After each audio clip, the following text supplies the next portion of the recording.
law.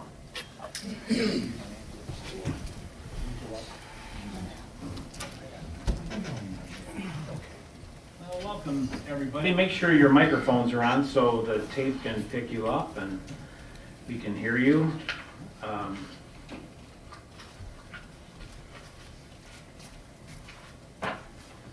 Tonight, we have a few people absent. John Daniels excused, and also our clerk is not feeling well tonight, so he's excused tonight, and the rest of us are present. So, approval of the agendas before us. We have any additions or deletions at this time? If not, I don't think we do. All right, if not, the agenda stands as presented. Tonight we have a presentation from our auditor.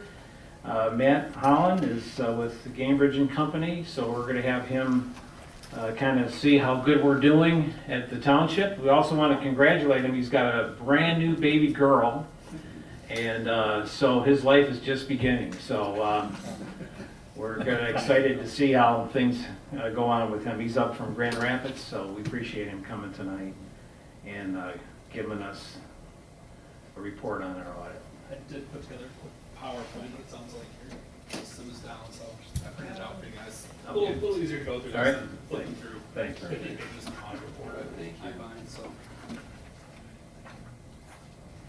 And if you want to sit at that, I can't remember, are you sitting at that table? I have a short memory. I can sit there. Yeah, there's a microphone on there, just kind of, if you turn it on there, so we can hear you. No? Oh, there we go, sorry. All right, thanks. So we're going to review the March 31st, 2022 audit. If you flip to the first page, the audit opinion the township received was an unmodified opinion. That's the highest level of assurance we can give. It's what the township should expect to receive, but it's not guaranteed, so congratulations on that. We also had no noted report on internal control deficiencies, which is always great to be able to report. It means we found no significant deficiencies or material weaknesses that warranted a finding saying that your controls aren't in place to detect any misstatements in the financial statements. There's also no major budget deficiencies or fund balances in deficit, which obviously hasn't really ever been an issue for the township. If you go to the next page, the main financial highlights for the township is the general fund with an ending fund balance of roughly $11.5 million, which was an increase of $1.8 million, which is an unassigned fund balance of roughly $11.5 million once again, which is an annualized, as a percentage of your annualized expenditures is 686%. Obviously that's a great number for the township to have. It's not comparable to a lot of other townships, I think just due to the fact you guys don't have that tax levy and you have that money from the landfill coming in. So obviously a different aspect than what we do normally see at most townships. So that's kind of a nice thing for the township. Go to the next page, you can kind of just see how that fund balance has been trending over the past couple of years. For the most part, pretty steady with a slight increase in the most recent fiscal year.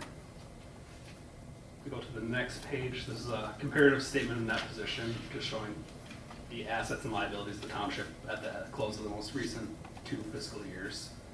The biggest changes being an increase in cash due to, in part, the ARPA funds of $30,000 plus the operating results of the township, once again being positive. Also a large increase in due from other governments just due to some timing with the state revenue sharing. They've obviously seen better than expected results, plus their census adjustments, which I'm sure the township has been growing, so that led to a much larger receivable than in prior years, which we've been seeing at most townships that grew. Capital assets also increased due to the ongoing water and sewer projects, and the unearned revenue increased, or decreased actually in the most recent fiscal year due to the funds being spent on those water and sewer projects, plus the increase from the ARPA funds. Next is a comparative statement of activities, the income statement for the township for the year. Biggest change being the capital grants, once again, just the use of that in the business type activities, the water and sewer funds. Besides that, I think the landfill fees did decrease slightly this year. We did see that significant increase in the state revenue sharing, as I discussed previously. So expenditures, I think, saw a large decrease in the most recent fiscal year due to, I think it was a Chubb Road that you guys had done in the prior fiscal year as a large expenditure, which was the reason for that decrease in expenditures to a more normalized area level of expenditures. Those were the main results that I wanted to bring out to you guys. Do you guys have any other questions? So again, I know we've talked, I think Bruce and I have talked about our assets. So as far as the booster station and the buildings and stuff like that, that's all included into the total capital assets? Yep.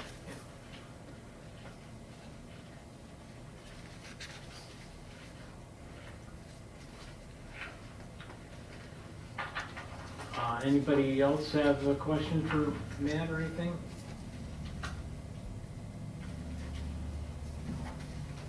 And if there's anybody in the public that's got questions, don't all jump in at once. But,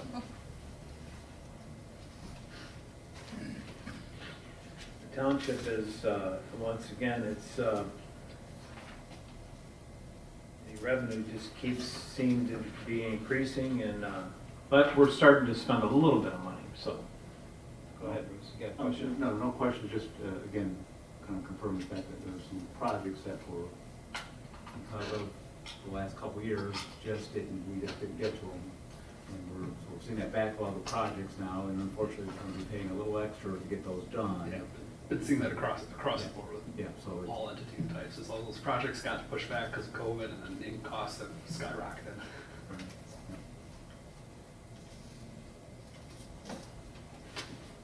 No questions?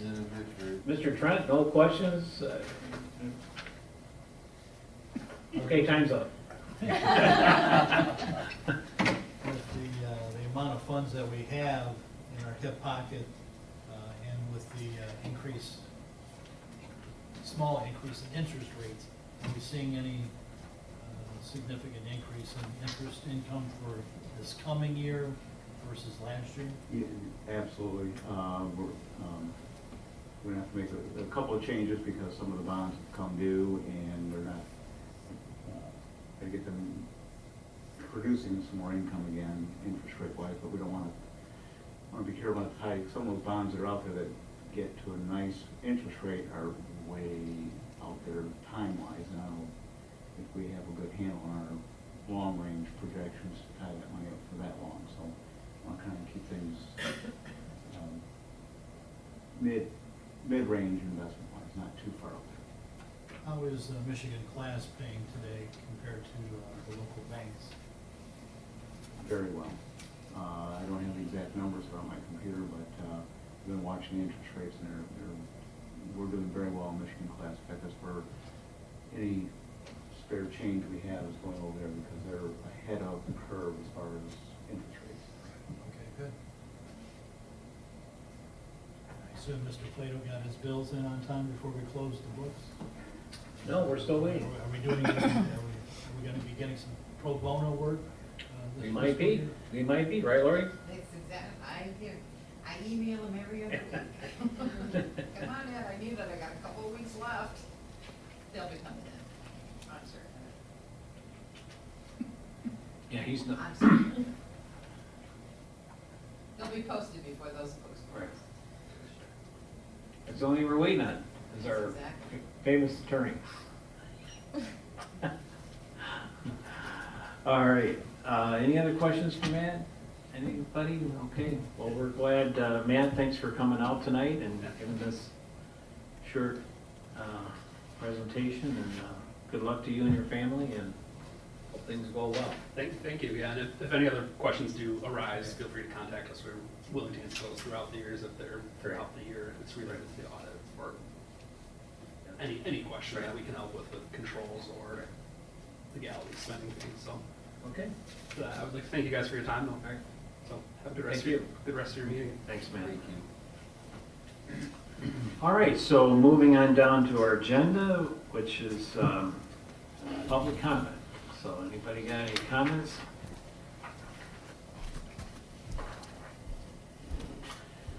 All right, we don't see any, so we'll go down to the consent agenda, and Mr. Reeves has been so gracious to give us the consent agenda tonight. Read it off. I move that Salem Township approve the following consent agenda items. The minutes from the July 12, 2022 regular meeting of the Board of Trustees.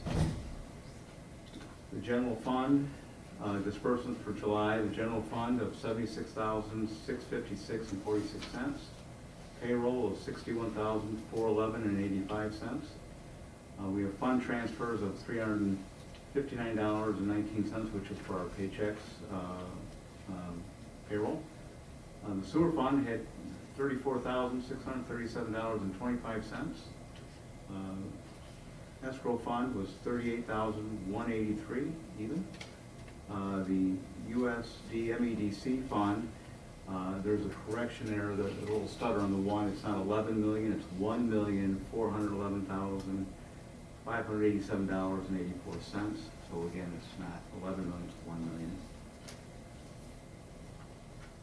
Again, invoices now for August 2022, general fund of $95,437.12.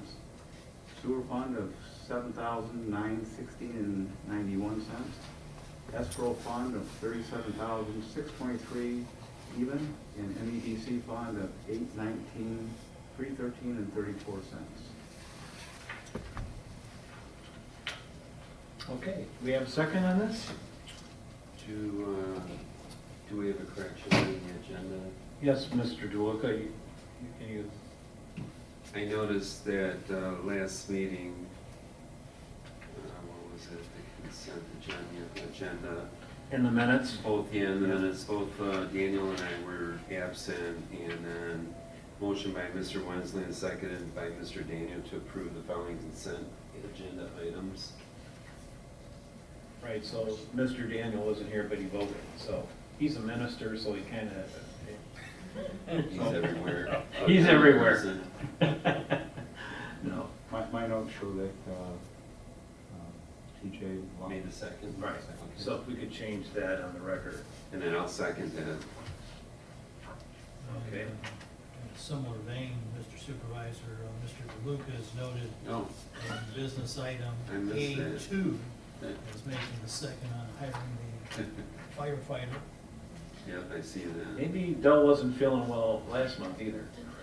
Well, actually, What's when that? he did the minutes and everything else was probably right after the elections. Right. Yeah, he was probably up to his eyeballs in the minutes. All right, so tell me again, where's this at now? So it's, oh, go ahead. David? Under administrative items, number 2, firefighter candidate. Reggie's noted Oh, as okay. making the second. I don't know if Bruce has at his fingertips who might have made the second that evening.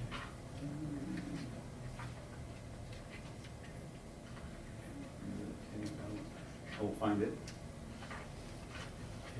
Obviously corrected as well.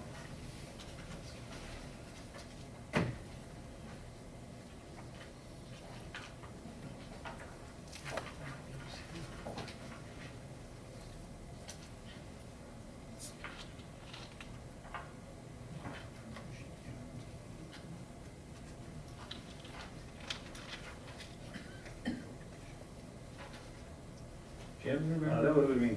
That's Mr. Reeves, I That was thought it me. was. It was you? All right, Yeah. Kurt. I didn't want to say anything, but I was gonna let you do your records, but I All thought right. it was you. All right, Mr. Reed. The motion was by Mr. Reed. The question is who's second? Oh, no, Right.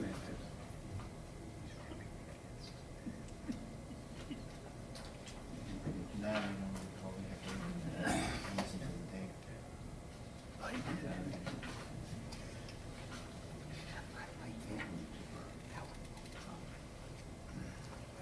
An abstention.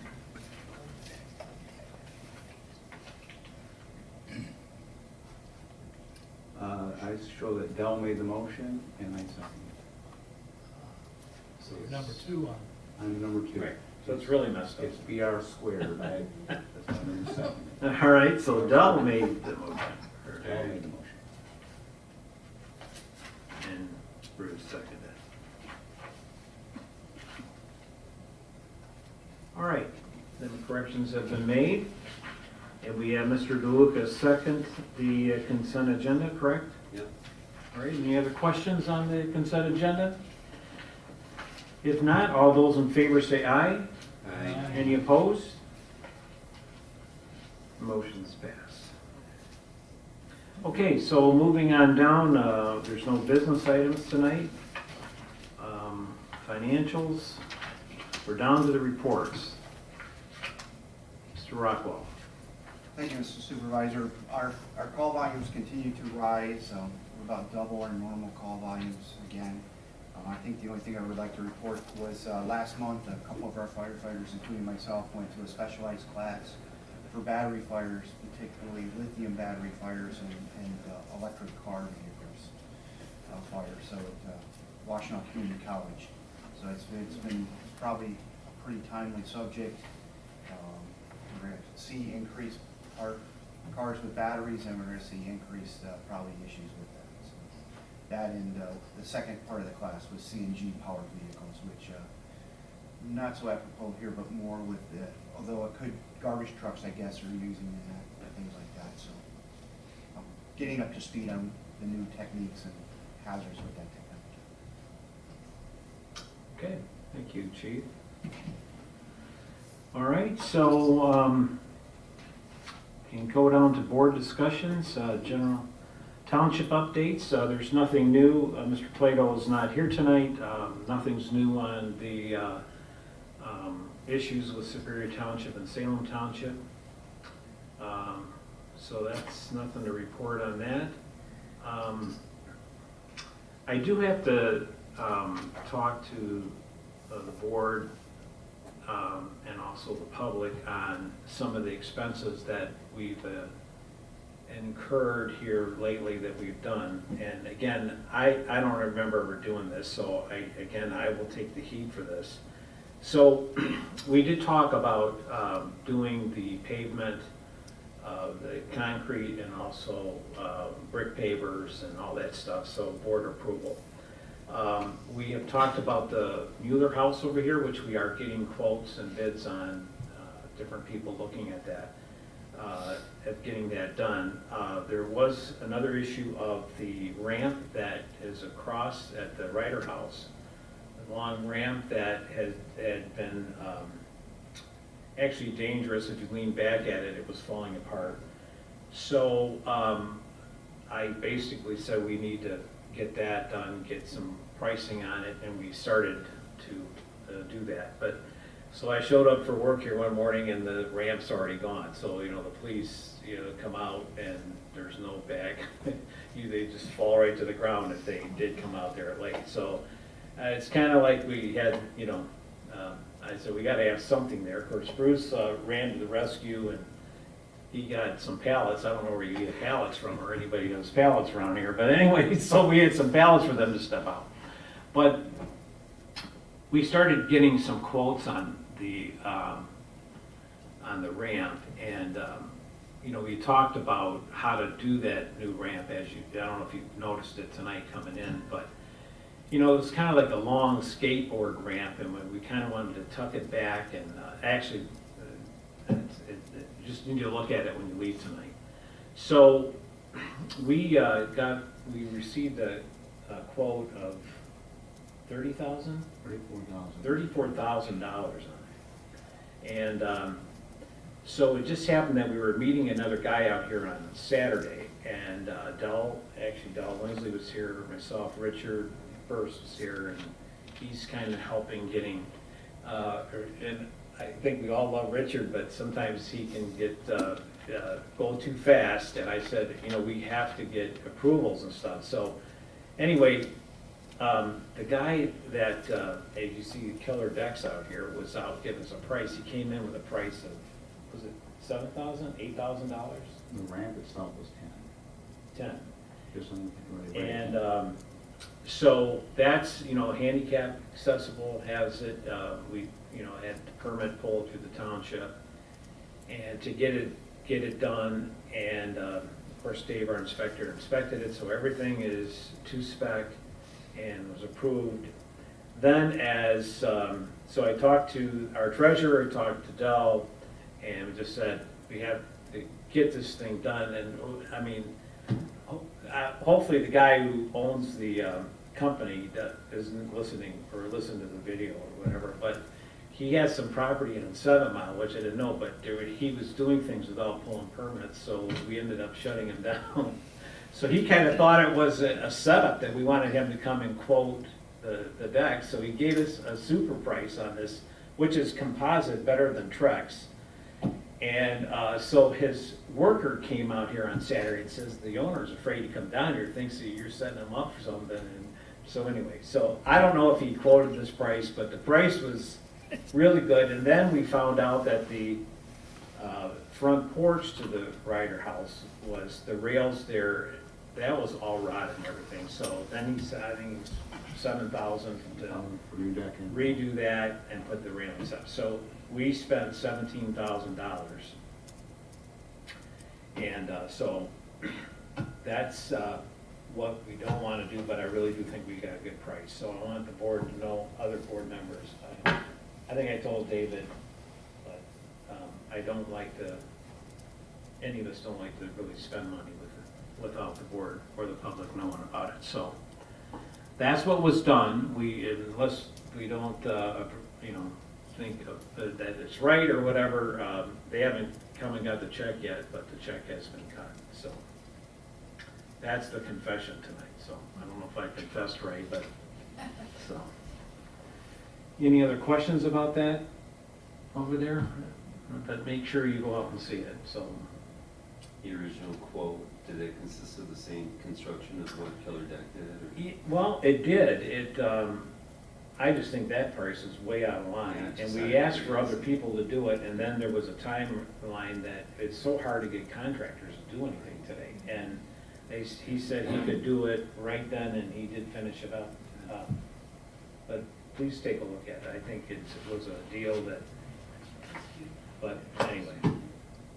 So, any other questions? Did you get your money for the permits outstanding?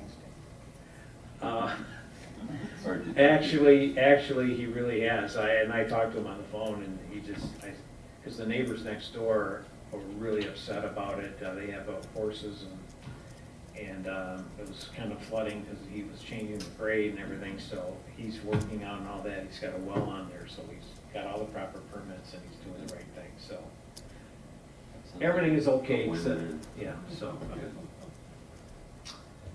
Any other questions about that? Any update on the parking lot completion timeline? Yeah, they were supposed to come, and I haven't talked to Rich, he's out of town, but Rich was saying that, was it next week? Did you talk to Steve anymore? Or I haven't. Lightning came up and graded there, and he said fire trucks a week from yesterday, Monday, it was coming Monday. Right. For going out that way. Right. So then, I don't know, we've got the curb and gutter going in for the asphalt. Right. And then the rock shop is supposed to get this concrete out of the front, so, which I thought was supposed to start next week, for doing the pavers in the front. I remember Steve saying that he'd rather have sidewalk in first, and he'll pave to it rather than the other way around. So I heard that was supposed to start next week on that. Also, I think we need to use the same brick paver. Hopefully you have seen the new brick pavers out here, which I think look very nice.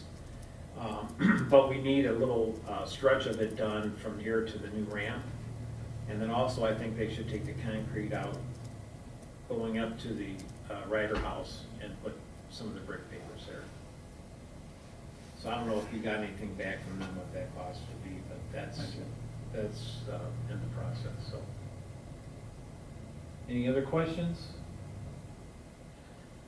Okay. Just a reminder, 8 Mile Curry's open. Yes, does that look nice? I've seen that. Now we need to get that North Territorial one open. I haven't really heard too much other than in the fall time. They do provide an update. As a matter of fact, I think I just saw something from the road commission that the curbing's in right now is what I saw in their last email, and they're still reminding folks not to drive through the area. Right. Okay, any other projects we want to talk about, or anything else we need to talk about? Anybody? All right, so we're down to public comment again. Yes, Linda? First thing is, Gary, I think that when you have to spend money in response to what's an emergency situation, you're covered. You're covered by law and you're covered by your own policy. I mean, as you referenced, you just can't have people step out a door onto a rotten porch or a non-existent ramp. So I think you did the exact right thing. You took action, and today you're informing everybody. And I appreciate that you're willing to do it. And now I want to go back to a topic I've talked about before. I wasn't at the last meeting, but the meeting before, I asked Mr. Rockwell about a fire on 7 Mile and whether they had used a thermal imaging camera, and he was unable to provide an answer that night, yet he was the incident commander there. Shortly thereafter, you were able to get me an answer, which was they did indeed use a thermal imaging camera, but I still don't understand why there was a reignite. So I did some research online. These are from a professional department's standard operating procedure. And it says fire suppression operations might not detect and extinguish small pockets of fire concealed in construction voids or hidden under debris. So it talks about overhaul activities include thoroughly searching the fire scene to detect and extinguish hidden fires or hot spots. And it goes on a little bit further, and this particular department schedules fire companies to conduct post-incident drive-by walk through a fire building to check for potential reignition sources.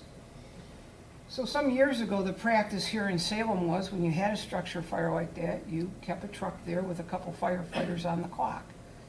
You started to see the fire reignite. They were able to promptly put it out. You didn't have to then have a full-blown mutual aid incident where you had about 13 to 14 other fire department vehicles here. You had to call in 5, 6, 7, 8 other departments to fight a second fire. It is a waste of resources to fight fire the way that Mr. Rockwell fights it. I'm reading, I'd be happy to provide you guys the link from these operating procedures that I referenced today. They're not mine, I didn't make them up. They're from a very reputable, kind of cutting edge community that believes in providing quality fire service. And I think it would behoove this board. I have brought to you numerous times when this fire department does less than what they should do. Gary, I've met with you, met with your previous treasurer to discuss things that aren't being done correctly. And I think that you owe it to us, the residents and the property owners, to make sure that your fire department is fighting fire, handling emergency situations according to normal approved firefighting standards. Again, that second fire on 7 Mile probably could have been avoided if a truck simply had stayed there with a couple firefighters and they had extinguished the fire before it grew out of control. And Mr. Rockwell, I'm still waiting for my apology from when you doubted the veracity of what I said when I had the note about the dog. And that'll be my last topic, is I was under the impression that Mr. Rockwell's dogs were not welcome on township property. Did I misunderstand that? I think that we required that they would be on a leash. Okay, so his dogs, even though we know that... I don't know if we banned them from the township. Okay, then I misunderstood. That's why I'm asking for clarification, because it's my understanding that once again, his dogs are back on township property. And I realize it's not the dog that attacked the neighbor and caused physical harm that dog's been put down. But again, as a resident, I don't think I like the risk of somebody who's known to have a dog that wasn't under control has that dog up here on township property. But thank you for clarifying it. Okay, anybody else? Yes, Dale. I'd like to ask Bruce a question. The sewer fund, the sewer fund, we had an audit done with the SAW grant a couple years ago, and I was just curious to know, how is the sewer fund doing? Are we still positive and growing, or is it declining, or what is the status of the sewer fund? I think I've been watching it, and it's, I want to say somewhat neutral, because we did have we were growing, and we had a maintenance expense of $25,000 for that skimmer pump and whatnot, that one unit had to be replaced. But other than that, it in itself, as it relates to maintenance and minor maintenance issues, it is neutral to growing a little bit, but if we have anything larger than what we've already had, we might have some issues covered. I don't know what the potential problems are. I'm not that familiar with all the things that can go wrong with the treatment plant, but I think that was one of the larger items in there, mechanical items, was that thing that they replaced. I don't know if there's anything else mechanical that we have to worry about for wear and tear items. Okay, just curious. Thank you. And I think, Dale, you remember, that is gonna be an issue down the road here, I'm afraid, and we gotta figure out, we just really need to take disband of that and take it somewhere else. So, that's my hope and prayer, that we get that figured out, because that's a worrisome thing for us down the road, I think, for the whole town, the whole township. So it's, also an update on the $15 million grant that the governor awarded Salem Township. So that's I heard that she did sign the bill, and so that gives us $35 million for the infrastructure down in that area. So, and I believe, so we still have $5 million left out of that we haven't got yet. We're getting pretty close to. That's correct. The balance of the 20 current draw that we have, the third $5 million is almost spent. The August bills will be like right there. We might need to go into September a little bit before we get that last draw. Right. So that'd be the $5 million, and then The last $5 million. and then we'll give you more information when they tell us when we can come up and get the next. Right. And the only reason why, as you know, the reason why all that piping didn't go in the ground, we had too much groundwater. We've been trying to dry out the ground. Elsewise, we'd have already spent it down with the pipe that they had scheduled to put in the ground. They've been dewatering for a couple months. Yeah. Months. Long time. So we haven't been able to make progress on putting pipe in the ground. So that's about it, unless anybody else has any other questions. So it's a great summer. Now, we gotta figure out a way to how to build up our crowds in the township again. Now, I wanna thank Bruce, my wife's not coming back at the moment, as we've said. So now we got Bruce, who's bringing the refreshments in, which he's doing a great job. And we appreciate There it. is no replacing you. I'm telling you, it's gotta come back. Well, well, maybe the holidays she'll come around or whatever, so. I mean, I can't even. And then, by the way, what I said last month is, she's not living in Florida and I'm living here. We still live together, so there's no, someone did come up and say, really, is she living down south? And no, we're together, so I was just teasing, so. All right, well, thanks for being here tonight, and we're adjourned at 7:36, right? Quick meeting.